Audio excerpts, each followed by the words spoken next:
सद्गुरुदेव भगवान की जय। है अवधूत ज्ञान विज्ञाना, छका सोम रस रह मस्ताना। प्रकृति आधार छोड़ अवधूता, गगन महल बैठा गमरीता। मन अरु प्राण बांधे गुरु भेदा, है निस प्राण अमन गति छेदा। अक्षर धनुष भेद गमताना, सुरति तीर सत्य पुरुष निशाना। महारथी अवधूत महाना, महिमा योग कला महिमा योग कला निर्वाणा। पलक एक नहीं अवसर देवे, तार निरंतर अंतर सेवे।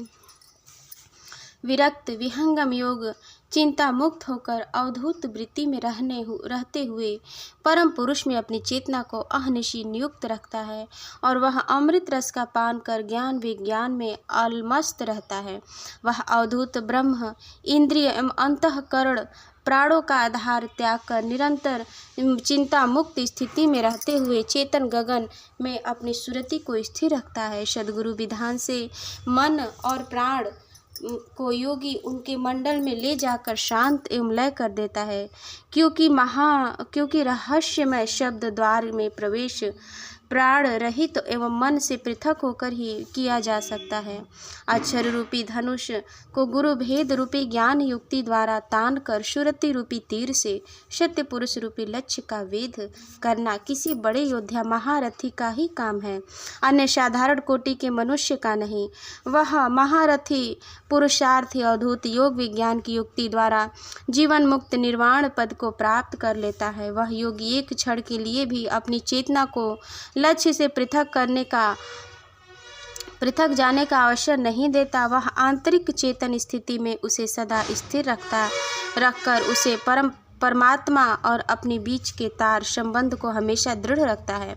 इन पंक्तियों में ग्रंथकार ने महारथी एवं धनुष तथा लक्ष्य वेद की उपमा देकर इस योग की प्रक्रिया में पुरुषार्थ और दृढ़ लगन के महत्व का वर्णन किया है। जीवन की सर्वश्रेष्ठ उपलब्धि होने के कारण इस स्थिति को पूर्ण पुरुषार्थ एवं धैर्य से प्राप्त करना ही उत्तम विवेक है। इसे कोई महान जीवट वाला व्यक्ति ही कर सकता है, कायर विषांत एवं निम्न कोटि का व्यक्ति नहीं। नवद्वारा संसार का 10वां योगी तार, 11 खिड़की बनी शब्द महल सुख सार। शरीरस्थ 9 द्वार शारीरिक कार्य करने के लिए है, 10वां द्वार से योगी का उद्धार होता है, अर्थात 10वें द्वार से चेतना के ऊर्ध्वमुख होने पर संसार के आवागमन का चक्र समाप्त हो जाता है।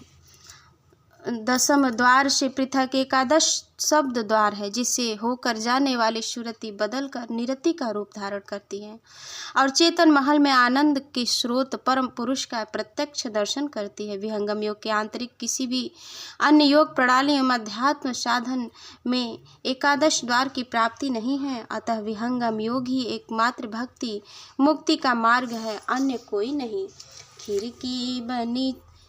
खिड़की बनी चेतन चले परवेश अविचल धाम में, सब दिशा सब ओर से सुख शांति मंगल नाम में।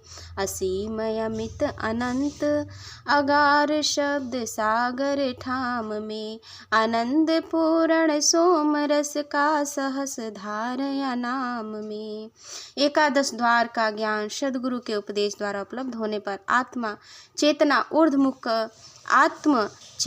ऊर्ध्वमुख गगन कर परम अक्षर मंडल में प्रविष्ट कर जाती है। सत्य नामनीय शब्द परम पुरुष की प्राप्ति से सभी दिशाओं और सभी ओर से सुख शांति की उपलब्धि होती है। शब्द महासागर निह शब्द सत्य पुरुष अनंत अपरिमेय अनंत तत्वों का भंडार समीप ही सद्गुरु भेद उपदेश द्वारा उपलब्ध होता है। उस स्नेह शब्द परम पुरुष अमृत महासागर परमानंद की अनंत धारा का अनुभव विहंगम योग्याभ्यास द्वारा दिव्य चेतन भूमि की प्राप्ति होने पर होता है।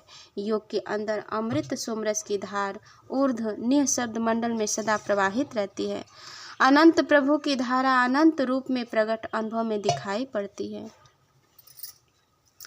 योग योगी सहज आधार सहज सहज मार्ग चले, सहज सहज पैठार सहज सहज में मिल रहे।